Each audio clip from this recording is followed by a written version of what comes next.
Hello সবাইকে, তো চলে এসেছি আবার একটা নতুন ভিন্ন স্বাদের রেসিপি নিয়ে। আজকের রেসিপিটা কিন্তু একদম অন্যরকম, এর মধ্যে বাঙালিয়ানার স্বাদ রয়েছে। আর এই রেসিপিটা স্পেশালি তাদের জন্য যারা আমার মতো টক খেতে পছন্দ করে। নিশ্চয়ই তোমরা ভাবছো কি এমন রেসিপি যেটার মধ্যে টকও পড়বে আবার বাঙালিয়ানার স্বাদও।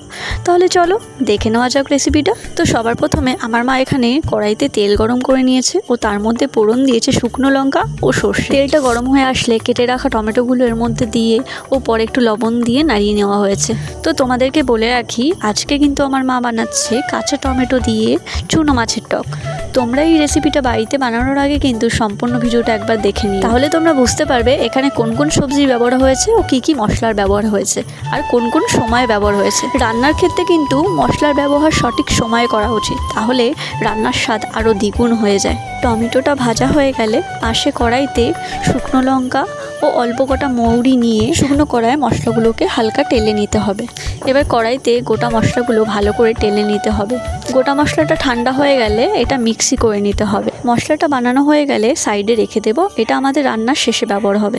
এরপর একই কড়াইতে তেল দিয়ে চুনো মাছগুলো হালকা ভেজে নেব।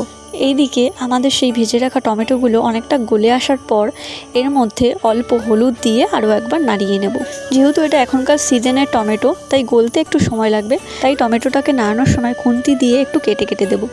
এর ফলে টমেটোটা একটা মাখা মাখা ভাব চলে আসবে এবং জল ছাড়তে শুরু করবে। এই রান্নাটি করার সময় টমেটোটাকে একটু মাখো মাখো করে নিতে হবে, তাহলে এই রান্নাটির স্বাদ আরও দ্বিগুণ হবে। কারণ টমেটোটা সেদ্ধ ও মাখো মাখো হলেই এর মধ্যে দিয়ে টক ছাড়তে শুরু করবে।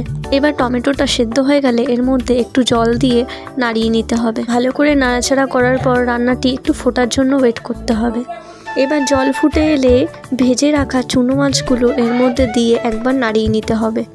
মনে রাখবে, মাছগুলো কিন্তু আমরা কড়া ভাজা করব না, হালকা ভাজা করব, যাতে করে চুনো মাছের টেস্টটা ভালো করে বোঝা যায়। এরপর যতক্ষণ না চুনো মাছটা ঝোলের মধ্যে মিশে যায় ততক্ষণ এটাকে নাড়াতে হবে। রান্নাটার মধ্যে যাতে একটু টকঝাল ফ্লেভার আসে তার জন্য চিড়ে রাখা কাঁচা লঙ্কা এর মধ্যে অ্যাড করে দেবো। আমাদের বাড়ির সবাই ঝাল খেতে পছন্দ করে বলে একটু বেশি কাঁচা লঙ্কা দেওয়া রয়েছে। তোমরা তোমাদের স্বাদ অনুযায়ী এখানে কাঁচা লঙ্কা অ্যাড করবে। এরপর আমার মা রান্নাটা একটু ঢাকা দিয়ে নিয়েছিল। ঢাকাটা খোলার পর আবার একবার রান্নাটি কিন্তু নাড়িয়ে নিতে হবে। এরপর এখানে স্বাদ অনুযায়ী অল্প চিনি অ্যাড করা হয়েছে যাতে টকটা ব্যালেন্সে থাকে। তো দেখো, রান্না প্রায় শেষের পথে।